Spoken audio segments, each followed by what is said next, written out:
Good evening, everybody. Welcome to Beyond the Game podcast. I'm your host, Terry. I'm your host, Trey. And we're here to talk about this week's games. We got week 3 for the NFL and week 4 for college. We're going to do something a little different. We're going to start off with the NFL this evening and go ahead and get talking about them. We know there's a game tonight that's kicking off here in about 30, 45 minutes. So we're not going to try to take up too much of y'all's time. We're going to try to be off here before the Bills and the Dolphins kick off at 8:15 on Amazon Prime Video.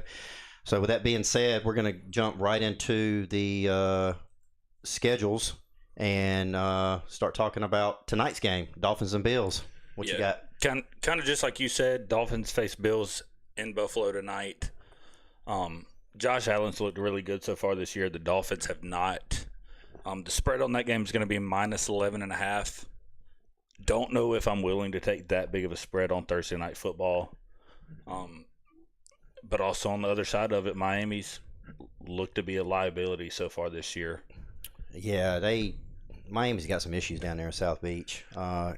Buffalo's been playing outstanding.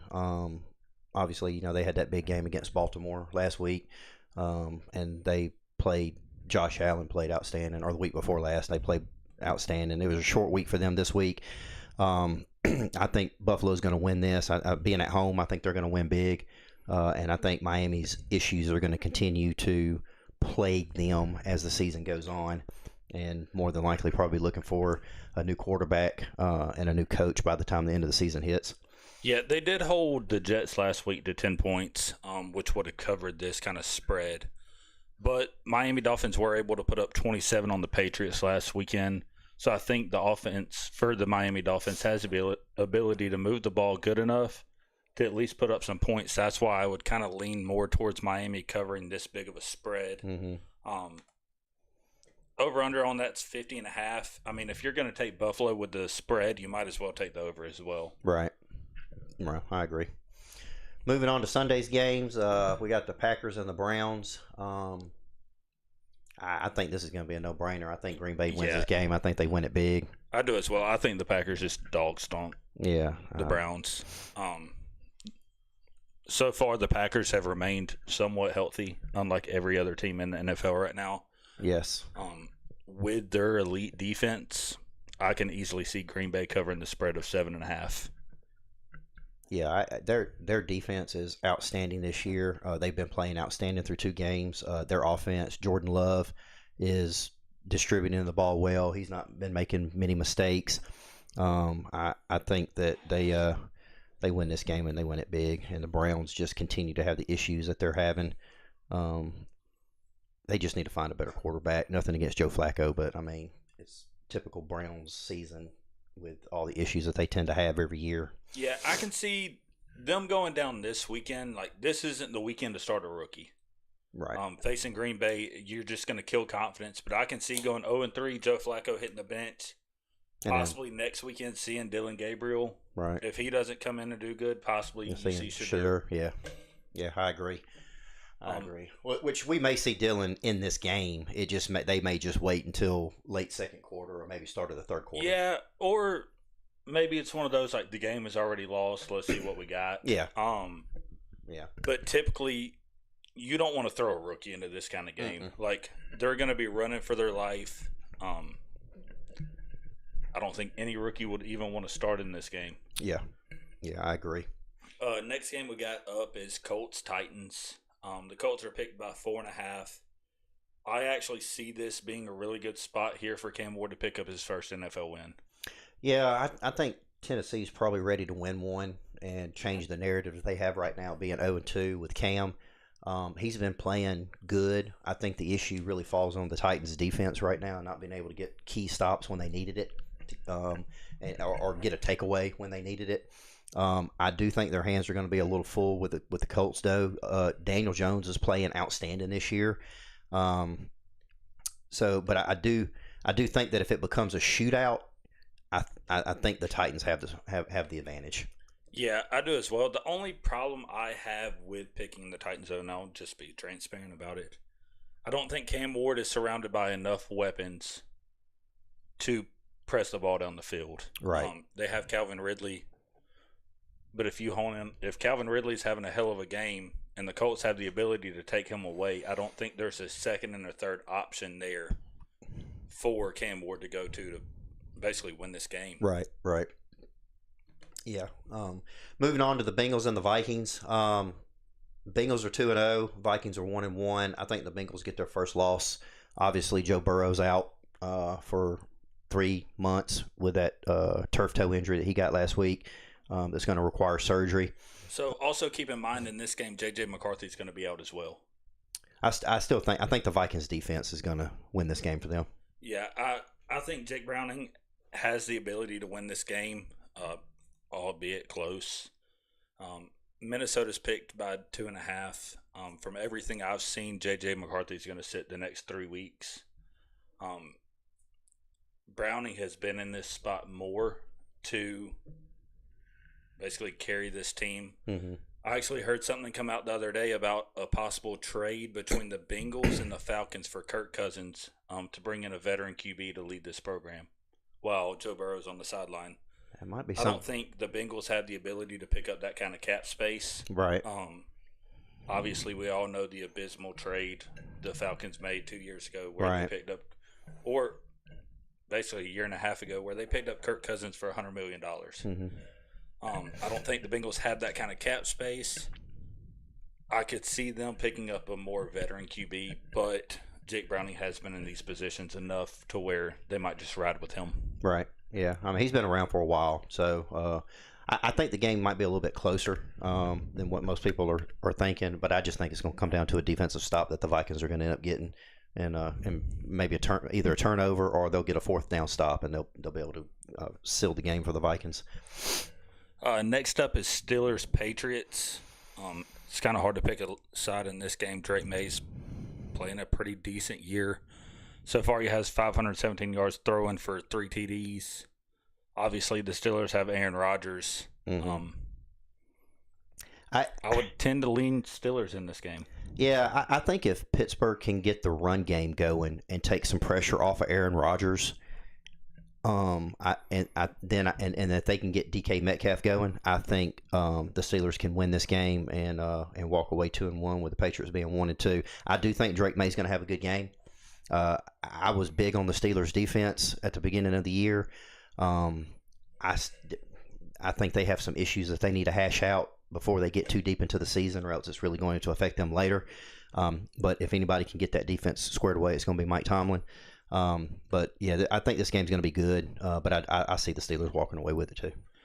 Yeah. Next up, we got the Rams-Eagles. In this game, I think the Eagles walk away with a win. Rams are supposed to be super dominant this year. They struggled last weekend against the Titans.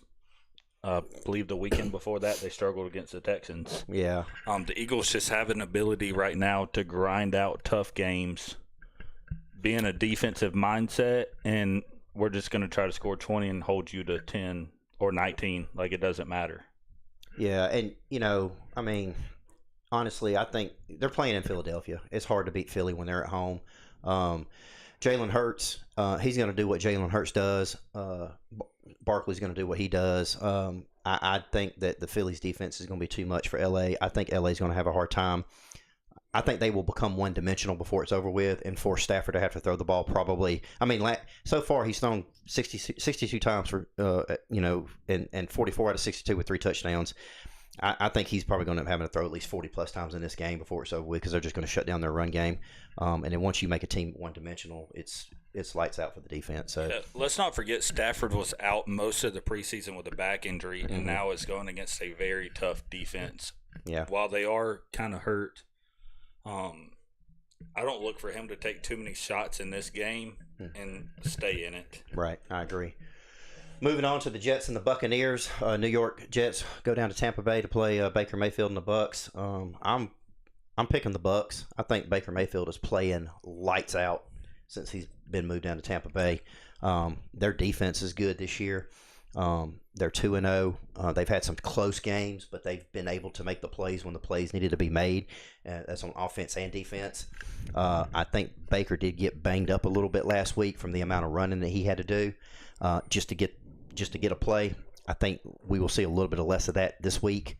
But he's distributing the ball well to all his receivers. and I think they're just going to be too much for the Jets. Yeah, Justin Fields is out for the Jets this weekend in concussion protocol. Bucks are picked by 6.5, and I usually see them covering that. Yeah. Next up, we go Raiders Commanders. Commanders are picked by 3.5. Jaden Daniels is also going to be out this weekend. Yeah, I think if Geno can get going for the Raiders, this game is going to be a lot closer than what people think. I mean, Washington is going to have to run the ball, but I think the same thing for the Raiders. I think whoever runs the ball the most and has the most successful rush game is going to win this game. But I'm not picking. I'm not going either or at this moment because I just think they're too evenly matched with each other. So who's Washington? Who's his backup? Marcus Mariota. So it's not confirmed that Daniels is going to be out, but it's likely. Okay. He is listed as questionable. He has not practiced any this week, and he was stated by the coach that he will not practice until Friday. Well, I think with Mariota coming in, he brings a different dynamic to the game. He's more apt to run the ball as a running quarterback than Jaden Daniels is. So I think if they force the Raiders to have to cover the run game, the pass game, and a running quarterback, that gives Washington the edge over. Yeah, over and the just Raiders. to jump back into the Vikings-Bengals game, I don't know if you're aware of it or not, but Aaron Jones is going to be out this weekend as well. So Vikings rushing attack is going to be hurting as well. I don't know if you want to repick that game. No, I'm still going with the Vikings. I think they get a win this week. Next up, we go Falcons-Panthers. Falcons are in a must-win spot here. If they want to be one of the top two commanders of this division, they have got to win this game this weekend. I agree. I don't see them having a problem with it. The Panthers look god-awful this year. Yeah. Falcons are picked by 5.5. I would never trust the Falcons with any amount of spread. It could be -1, and I'm still not trusting the Falcons. But I do think the Falcons win on the road. Yeah, I think B. John Robinson's going to go off in this game. I think he's going to have at least 50 yards receiving and close to 100 yards rushing, or vice versa. I think Michael Penix is going to go off in this game as well. I think Kyle Pitts is going to go off and have a big game. And then I think they'll bring in Algier to get the short yardage that they need. I think they control the game with their play calling. I think their defense gets to Bryce Young a couple of times, gets him uncomfortable, makes Carolina one-dimensional, and then they beat Carolina at home. Next up, we got Texans-Jaguars. I look for C.J. Stroud to pick up his first win this weekend. Yeah, I hate to go against my Jaguars, but I think Texans. Well, the Texans did lose their linebacker. What was his name? The one that broke his arm. Will Anderson. Will Anderson. Yeah, thank you. Yeah, without Will Anderson being in there, I think the Texans defense takes a hit. However, I think that Jacksonville is struggling a little bit. And I don't think a week is going to fix those struggles that they have. And I think that the Texans can probably squeeze out a win. But because I'm a Jaguars fan, I'm going with Trevor Lawrence and the Jaguars. Hope that they win this game. Yeah, starting the 4:05 slate, we got Broncos-Chargers. That one's going to be a tough game to pick, but I'm going to go Chargers. I think that Justin Herbert, how's he say his name? Herbert, whatever. Herbert is playing pretty good right now. I think the Chargers win this game. I think Denver's got some issues too. I mean, that seems to be the standard conversation across the board right now with some of these NFL teams. If it's not injuries, it's some sort of issue either on offense or defense. And I think we're still early in the season. I mean, it's only week 3. And these guys are going to get this stuff hammered out. I know they will at some point, which is going to make the middle of the season and the rush at the end of the season be great. But I think offensively the Chargers are too much for the Broncos. I think the Broncos will keep it close for a little bit, but I think in the end the Chargers defense is going to get them to play. Yeah, it's kind of history repeats itself every year. The first 2 or 3 weeks is really an offense trying to just find a rhythm. Yeah. It's not really till the middle of the season that you truly see what an offense has. Right. You have some teams that have good enough defenses to keep them in games. The Broncos do not. Right.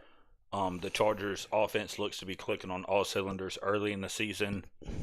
That's why I'm saying Chargers Chargers win this game and cover -2.5. Yeah. Moving on to the Saints and the Seahawks. Saints need a win bad. Mm-hmm. I mean, there's no question there. And I think the bigger question is who's going to start for quarterback for them. But I think the Seahawks with Sam Darnold, the Saints need to run the ball.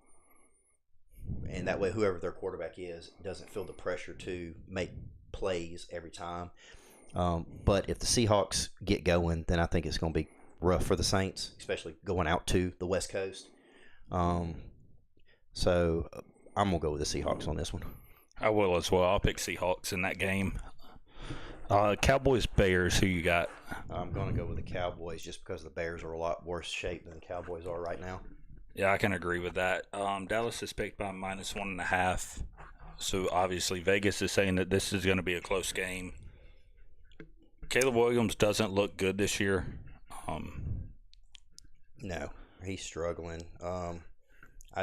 Dak Prescott is playing pretty good right now. He's getting the ball to CeeDee Lamb. We just need CeeDee Lamb to start catching more of these balls instead of dropping them. He's about 50-50 right now with his drops to catch ratio. That needs to be fixed. Turpin's kind of closing the gap there. He's kind of a standout right now. Yeah, but I think Dallas is going to get their rushing game going in this game. I think they're going to try to do what they did against Philadelphia and just control the pace of the game, keep the Bears offense on the sideline, and try to score every time they touch the ball, and then let their defense go out there and make some plays for them. Because even losing Micah Parsons, the Dallas defense has been playing pretty good. So I know a lot of people thought that was going to be a huge drop-off. It's not as bad as a lot of people were thinking it was going to be because they've had some people step up, which is a good thing for Dallas. So next up, we got Cardinals-Niners. Brock Purdy is going to be out this weekend. Mm-hmm. I kind of sounds in some reports right now that Cardinals have some issues in the locker room. Oh, really? Between Murray and his wide receivers over targets. Mm. I mean, if you have Marvin Harrison Jr., you got to find ways to get that guy the ball. I agree. You can't not get your playmakers the ball. That's like San Francisco having Christian McCaffrey and not getting him the ball. This has been an issue with Kyler Murray in the past too, about who he throws to and stuff like that. I think San Francisco wins this game. I think that with McCaffrey playing and Mac Jones coming out there and being a game manager that they're going to have him do, I think San Francisco beats the Cardinals. Yeah, I think Murray's kind of on his way out of the league, if you want me to be honest. I know he signed a big contract a couple years ago. I think that when that contract's up, he's out. Yeah, I agree. Next up, we got Chiefs-Giants in the prime time. Both 0-2, by the way. Yeah, both 0-2.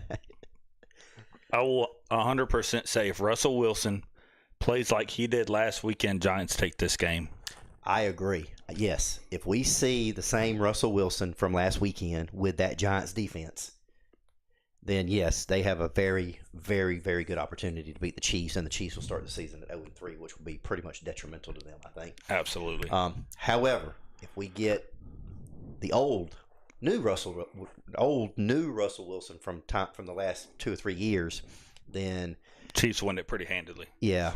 I think they'll go into New York, embarrass New York. Patrick Mahomes will have a big game. I think this is going to be a close game, at least up to maybe the end of the third quarter, and then I think at that point it's going to be whoever controls the ball, can run the ball, and what defense can get a turnover.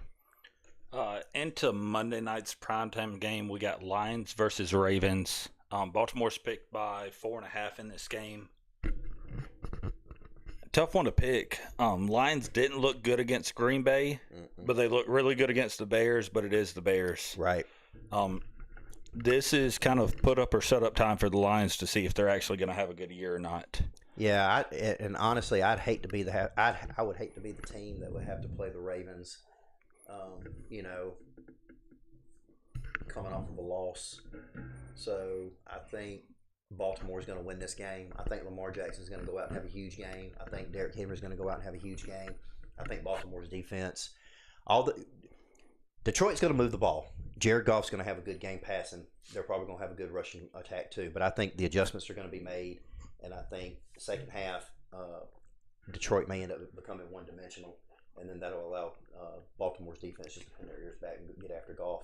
Yeah, I don't know if the Lions have the ability to stop Derrick Henry in that rushing attack. Right.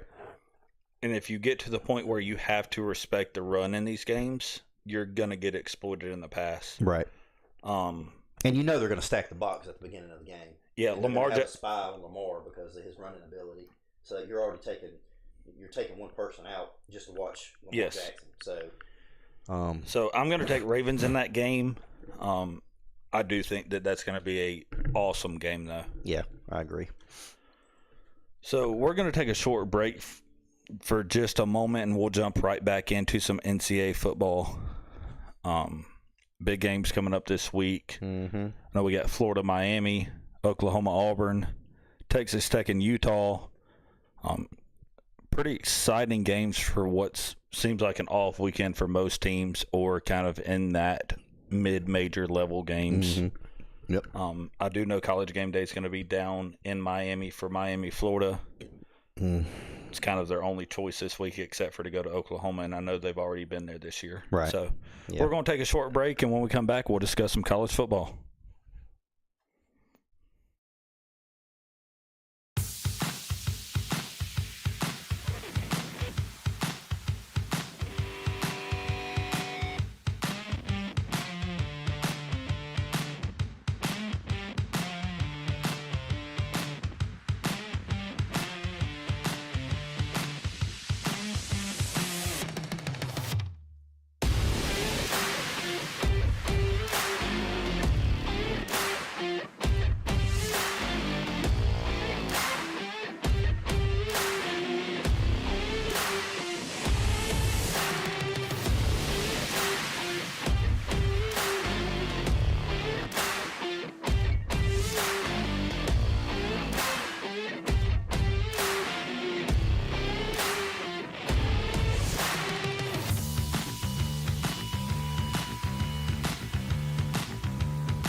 Welcome back, everybody, to Beyond the Game podcast. I'm your host, Terry. I'm your host, Trey. And we're going to start talking about the college football games that are coming up this week. But real quick, I want to shout out to our number one fan, Claudia, for picking the Cowboys over the Bears. She has a pretty extensive football knowledge. Number two. Oh, I'm sorry. Our number two fan. My bad. So Claudia, if you're listening and you're our number two fan, you need to watch more. So, but with that being said, thanks for watching. We appreciate it. We really do. Thank you so much. Moving on to college football. We're going to start off with a little bit of news before we get into the games that are coming up. So, obviously, everybody heard about the NCAA removing the spring transfer window for football. That's pretty big.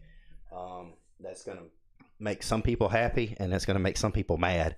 I know for fans, it's probably going to make some of us happy because now there's only one window that these guys have to transfer out. I still think that this transfer portal and these windows are going to continuously change until they find something that makes everybody happy. If that's even a thing in college football, I don't think you can make everybody happy.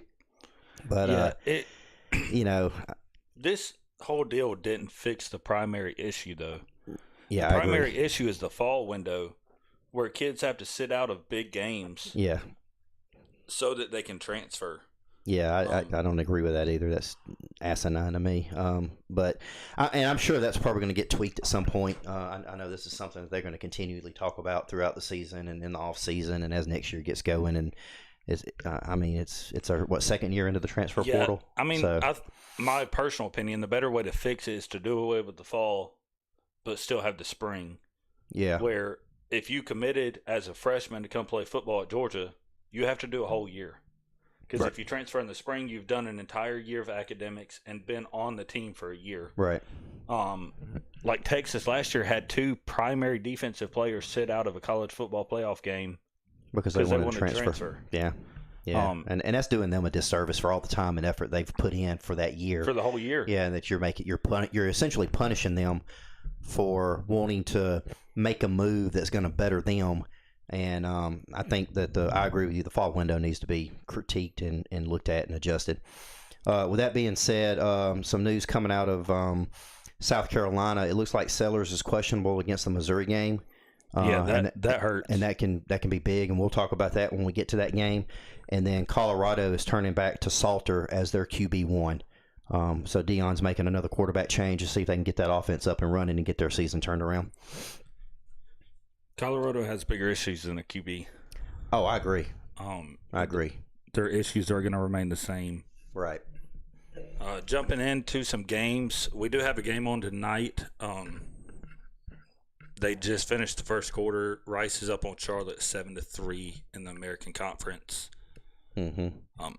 We didn't give out a play for this one just due to our work schedules and kind of streaming nights, which won't really give out plays for mid-majors. It depends on the team and how well they're looking. We'll wait till we get mid-season to see how these group of five guys are doing and who's got the best record, and then we'll start talking trash about it. Could have made some money off USF early in the season, though. Some people did make some money off of USF the first two games of the season, 100%. Yeah, but it's almost like everyone that made a lot of money off of them lost it against Miami. Yeah. Oh, yeah, because I'm sure a lot of people. There was a lot of money on USF to cover the spread against Miami. Yeah. Jumping into Friday's games, we got Iowa versus Rutgers for a Big Ten matchup. Iowa's picked by 2.5. Rutgers is actually 3-0 starting the year. They have played Miami, Ohio, and Norfolk State, so that 3-0 is kind of fraudulent. I think Iowa's been in tougher games. I think Iowa pulls this one out. Yeah, I think Iowa's defense is going to be a defense that Rutgers just hasn't faced yet. I mean, Kirk Ferentz always has Iowa State defense good to go. So I think they're going to shut down Rutgers, and I think it'll be close, but I think Iowa wins this game. Big game coming up Saturday. We got number 17 Texas Tech versus number 16 Utah. Both teams are 3-0. Mm-hmm. Utah is picked by Vegas in this game by 3.5. Texas Tech's has looked good so far this year. You know, there were some questions about their quarterback Morton when he got hurt But this cat has already thrown for 923 yards, and they are 3 games into the season.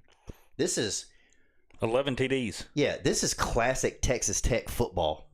You know, I think he picks apart Utah's defense. I think Utah's defense will hang in there for a little bit, but I think the pace that Texas Tech is going to be running their offense and how much he's going to be slinging the ball, I think Utah's defense tires out, and I think by mid-third quarter, beginning of the fourth quarter, they open it up and Texas Tech pulls away. Moving into the next game is going to be Arkansas versus Memphis. I haven't read any news out of this yet, but I know Green looked a little hurt last weekend against Ole Miss. Mm-hmm. I haven't been able to get into the injury report, but Vegas is picking Arkansas by 7.5. Yeah, Arkansas needs this win. Yeah, they do. Yeah, and don't get me wrong, Memphis is a good football team for what they are in the American Conference. They're always at the top of the American Conference. They're always contenders for the American Conference championship game. They got a good coach down there. Where I actually saw something today that there's some rumors, part of the rumor mill, that he may be a coach that Florida may be looking at if they decide to get rid of Billy Napier, along with some other destinations. But I think Sam Pittman needs this win. I think Arkansas comes out. Now, here's the issue with Arkansas right now. Green has thrown for 866 yards and 11 touchdowns, and he has ran the ball 32 times for 307 yards. That is a lot of offense for a quarterback 3 games into the season. Their running backs need to pick up the slack in that rushing game if he's going to continue to have a successful season and stay healthy for Arkansas. The leading rush is the QB. Yeah, and that's the problem. That is not Arkansas football. Normally, they've got 2 or 3 running backs that take the pressure off the quarterback, and where he only has to rush about 10, 15 times a game for about 50 yards or so. They need to get their rushing attack going with the running backs, or else he's going to get hurt, and then their season's going to go down the toilet. Next, we'll jump into Maryland, which is 3-0 against 2-1 Wisconsin. Wisconsin's picked in this game by 9.5 with an over/under of 44.5. Neither team looks good this year. Maryland might be 3-0, but it's kind of a fraudulent 3-0. Like, they haven't really played anybody. Yeah. Toughest game for Wisconsin so far has been Alabama, and that is the one loss on their record. Yeah, and they looked horrible against that Alabama team, They did. offensively and defensively. If I had to make a pick in this game, I think Maryland covers the spread of 9.5. Yeah, I think that's too. I think Wisconsin bounced back with a win just because they're at home, and it's going to be hard to beat Wisconsin at home with a team like Maryland. But I think Wisconsin's going to get their rushing game going. And it's Luke Fickell, their head coach? Mm-hmm. Yeah, he's on the hot seat anyway. He needs this win because if they don't win 8 or 9 games this year, I think he's going to be gone at the end of the year anyway. So, moving on, next is Syracuse and Clemson. I'm going to go ahead and tell you this is a must-win for Dabo Swinney at Clemson. This is a must-win big. Yeah. This isn't talking about squeaking one out by a field goal. This is like, you better win by 21 in this game. Yeah. Yeah, because if you lose this game and you go 0-2 in the ACC, your season's essentially over with. Right. I mean, you can still win the next 10 games, which is not going to happen. But even if you did, you're not going to play for the ACC championship, and you're definitely not going to be ranked for the college football playoff. Let's remember as well, Clemson still, it's not ACC conference, but Clemson still has to play a very good USC team. Mm-hmm. They still have to play Boston College and the rest of their ACC schedule. Mm-hmm. If Clemson drops another ACC game, they're done. Yeah. Like, there is no playoff. Yeah. There is no ACC championship because I believe Georgia Tech and Florida State both have the ability 100% to make it to that conference championship game and lock up 2 playoff spots for the ACC. Yeah, I agree. Moving on to SMU and TCU. I think this is going to be a shootout. I think SMU wins this game just because of their quarterback, Jennings. He's already thrown for 836 yards and 6 touchdowns. They've got a good running back with Harden. He's already ran for almost 300 yards this year. And then their receiver, Brinson, he's 15 receptions for 314 yards and 3 touchdowns. I think TCU keeps it close for a little bit, but I just think SMU's got the edge on offense, especially the fast-paced offenses that these two run. The poor defenses, all I got to say is hydrate the night before and drink a lot of Gatorade the day of, because you are going to be all over that field. Yeah, I'll side with you on that. SMU takes that game. Moving into the 3:30 slate, we've kind of skipped over some games that I just think are going to be absolute blowouts. But for the 3:30 slate, we have Auburn versus Oklahoma. Both teams are 3-0. Oklahoma's picked by 7.5. I think Mateer is good enough to win this game by a lot. He's looked really good this year. Oklahoma's defense has looked good. They're going to want Auburn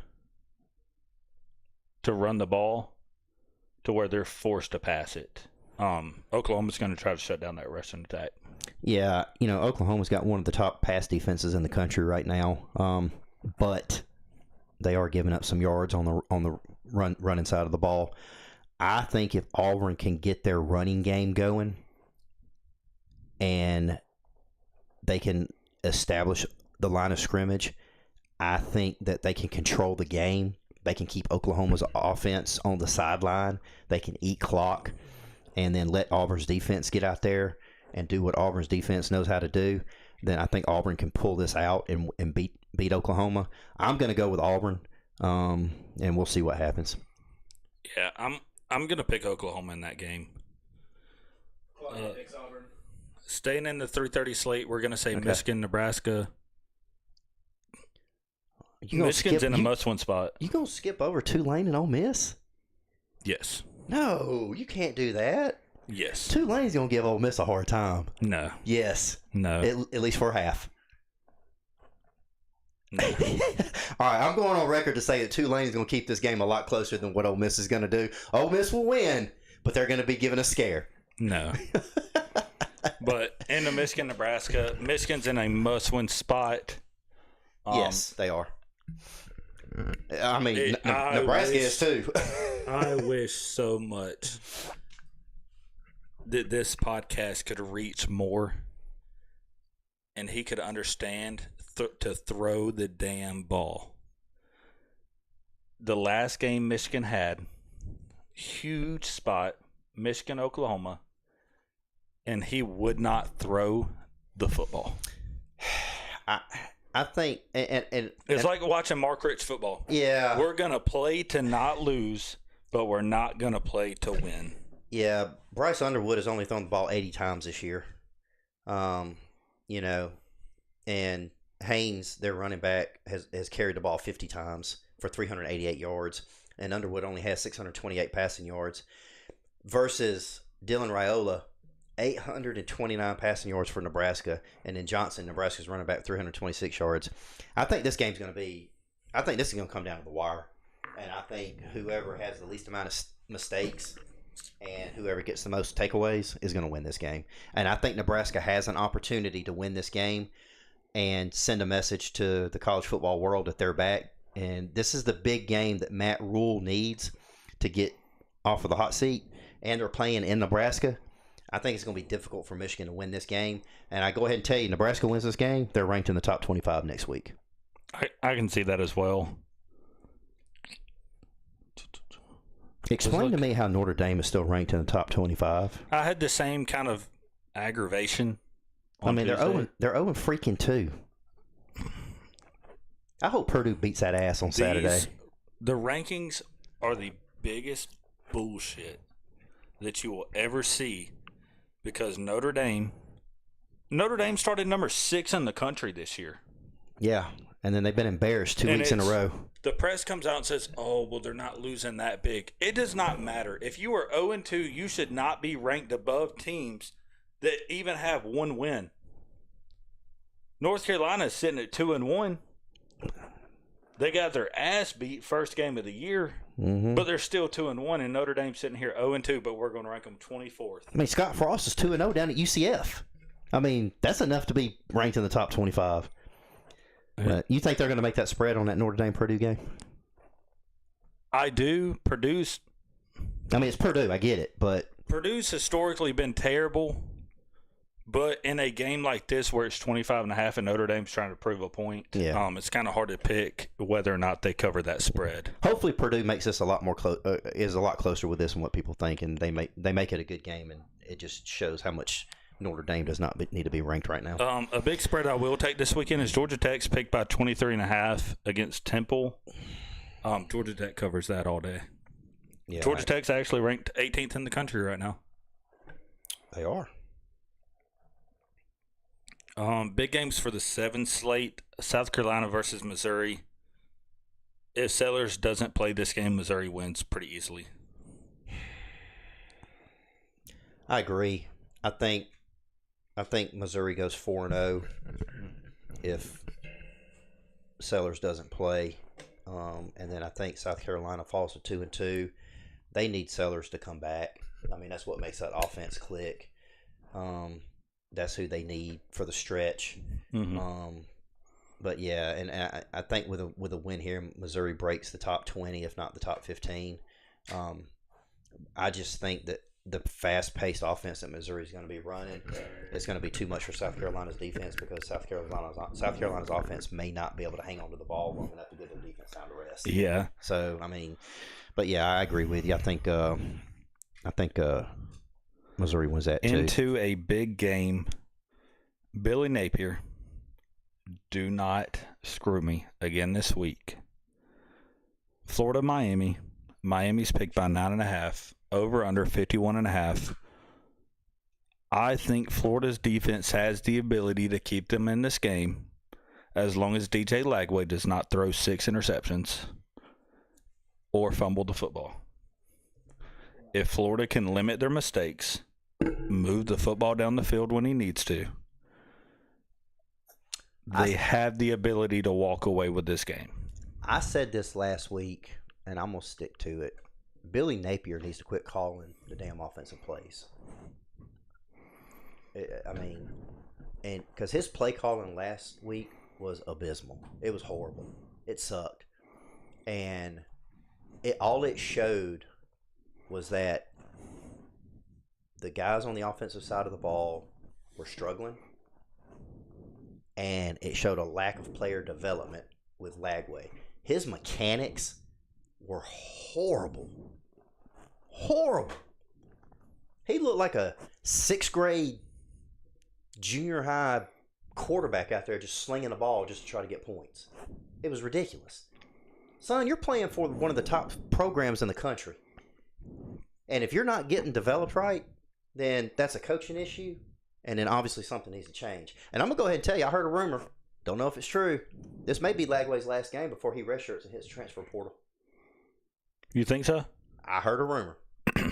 Don't know if that's true, because they were adamant that he wasn't going anywhere last year, and they're adamant they love Billy Napier down there. I mean, there's a lot of coaches that are defending Billy Napier this year, and I get that.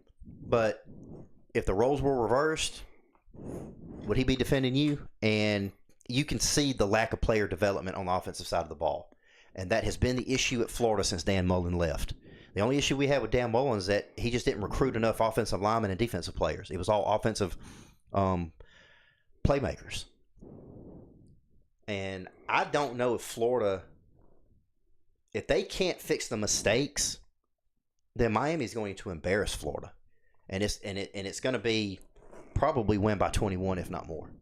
Especially if Lagway's turning the ball over. You cannot throw the damn ball to the other team 5 times. Yeah. And win a ball game. In Lagway's defense, I am quite certain that there is some frustration there of the offensive play calling.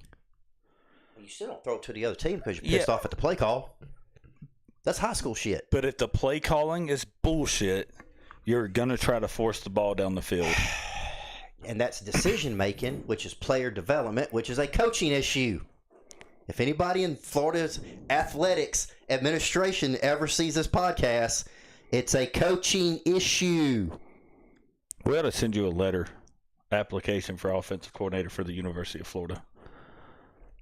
I don't want to call plays for the University of Florida. You'd probably do better. I ain't going to say that, but it don't take much to call it run, screen. Yeah, yeah, you're right. I'll just piggyback off of what Georgia does. Yeah. In that 7:30 slate, you also got number 9 Illinois versus number 19 Indiana. Number 19 Indiana's trying to reach that peak where they kind of crest the hill. there are a lot of people excited about this game. Yeah. A lot of people excited about this game. There are a lot of people excited about Illinois this year, and a lot of people excited about Indiana this year. It's a Big Ten game. There's a lot of questions on whether or not Illinois and Indiana were going to be able to continue to be contenders after the last couple of years that they've had. I think Indiana wins this just because they're at home, as long as they can not turn the ball over and not shoot themselves in the foot. Yeah, the rest of the slate's kind of just warm-up games. Well, not even warm-up games at this point. We're in fucking week 4. Yeah, Washington State. I think Washington wins that game, by the way. Stanford and Virginia. Virginia's going to win. That Arizona State-Baylor game, I think that's going to be another shootout. Yeah, and then Sam Houston versus number 8 Texas. Texas is picked by 40. I would venture to say Sam Houston covers the spread in this game. Texas looks bad. If they have another bad game this week, we're talking about Texas out of the top 10. Yeah, I agree. Yeah, I think Deion gets another win this year by beating at Colorado, by beating Wyoming. And I don't know if you noticed, but California's 3-0. It's Cal. I know that, but I'm just saying they're 3-0. They have played Texas Southern. Yeah, but last year they have played Minnesota, right, and Oregon State. Right. So I'm just saying, keep an eye on Cal. If they can get a win over San Diego State, and then they get that confidence going into conference play, they might be putting some people on upset alert. So, and the other game I want to talk about real quick is the West Virginia game. Solo says he's right. I don't know who, but someone's right between the two of you. Thank you, appreciate that. Han Solo. Hung Solo. Oh, not bad. Thought we have a Star Wars reference there for a second. So, West Virginia and Kansas. Who you got? West Virginia, Kansas. 6 o'clock. West Virginia looked good last weekend. I'm telling you, they did. They're 2-1. Kansas is 2-1. It's a Big 12 game. First Big 12 game for them. You think Rich Rod is going to go into Kansas and beat Kansas? The problem with that game is Kansas is going to be pass-heavy offense. Pitt has been a pass-heavy offense, and we saw what West Virginia did to them. Mm-hmm. That was a rivalry game, and players tend to get up further for those games. It was a low-scoring Pitt and West Virginia game. I would venture to say West Virginia wins that game. Yeah. And, of course, Georgia's off this week. And Alabama's off this week. Yep. So we don't have to talk about either one of them, thank God. Starting Sunday begins Alabama Hate Week.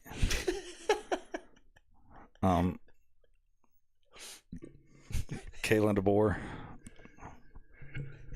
better bring his lunch.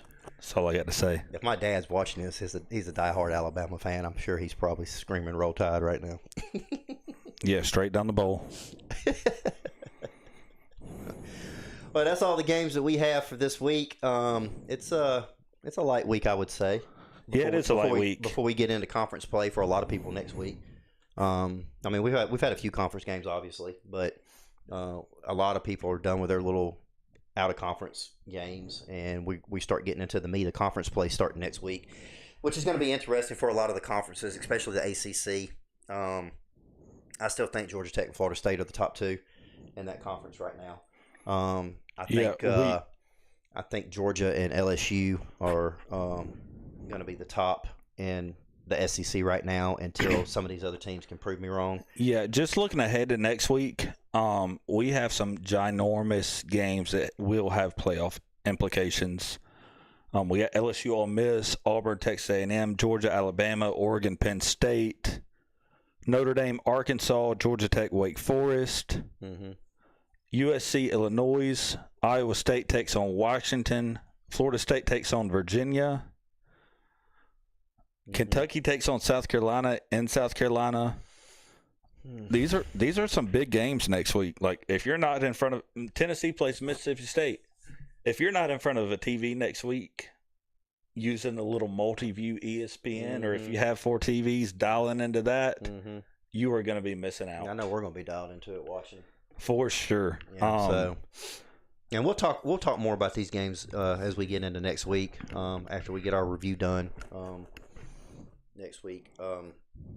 But yeah, it's going to be. I think starting. What are we? That'll be week 4, week 5. Week 5 throughout the rest of the year is there's going to be playoff implications every week. For sure. There's going to be conference championships every week. Or conference championship implications every week. And I think that we're going to start seeing the men separate themselves from the boys, for lack of a better term. You got something, God? Han Solo, they missed the little LSU Ole Miss. So quick recap: what are your thoughts on LSU and Ole Miss for Han Solo? What week was that? That's next week. Oh, that's week next 5. week. Week 5. Where are they playing at? At Ole Miss. They're playing at Ole Miss. Mm-hmm. It's hard to beat Lane Kiffin at home. I will go ahead and say this, and if my friend Jeremy's watching, I'm sure I'll probably get a text message later about this because he's a huge LSU fan.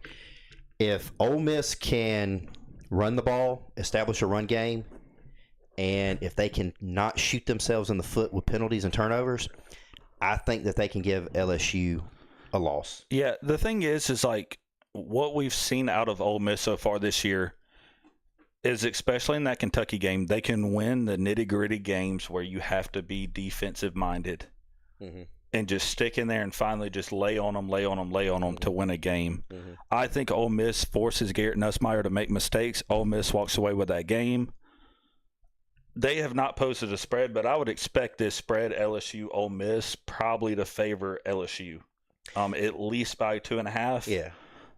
I would venture to take Ole Miss money line and the over in that game. As long as the over-under's right around 51.5, I'd probably take 51.5 over.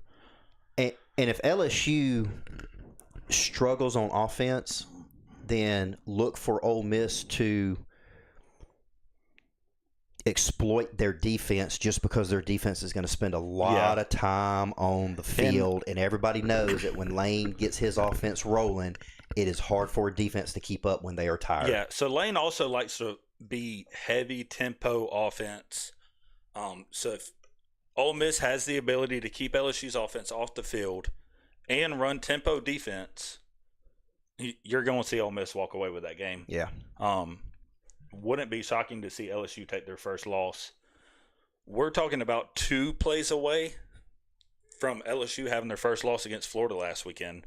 Maybe a little bit better offensive play calling. I mean, DJ Lagway turned it over on the 30-yard line and gave 3 points away. Yeah. A touchdown got called back on Florida for a bullshit holding penalty. Yeah, that is true. Florida has the potential to be 3-0 this year. Like, entirely different narrative if LSU has if Florida has the discipline to not get holding penalties called. Like the USF game, Florida got 3 touchdowns called back on the same drive. Yeah. That wins the ball game. Yep. Or if you don't spit on a player on 3rd and 15. Which I hope to God they kicked his ass off that team. That's beside the point. Yeah, that's a conversation for another day. 2 Han Solo, Ole Miss wins that game. Yeah, I'll go with Ole Miss as well. And even if Ole Miss's QB1 is out, like, their QB2 is just as good. Yeah, 100%. And obviously, we'll revisit this too next week when we go over next week's games. Because we want to see how everybody does this week, and if anybody gets injured, how well they play, whether or not they lose, because all that comes into play with how teams bounce back versus if they're if we think they're going to bounce back and stuff like that. So, but right now, if we just picking right out of the gate, we're going with Ole Miss on that one. Yeah, just into some NFL scoreboard. Dolphins and Bills are currently tied 7-7 with Miami having the ball in their Miami 20. The Bills just turned the ball over. What? So, like I said, I think the Dolphins have the ability to score enough to cover this spread. I don't think Bills cover minus 11.5. Yeah, I don't either. So we want to appreciate everybody hanging out with us tonight. Thanks for the shout outs, Han Solo, Claudia. We appreciate it. If you guys like what we're doing here on the podcast Beyond the Game, make sure you let your friends, family, and relatives know. Subscribe to us, review it, share it. Share us on social media. We're out there on Instagram. We're on Facebook. We're on, you can find us on YouTube and look at our prior videos if you want to go back and watch those. We're just two guys that love college football. We're doing this for fun. Obviously, we're not getting paid. We don't have sponsors. This is just something that we both have a passion for. In the future, you're going to see us bringing on some guests that are friends of ours that have that same passion for college football, NFL football.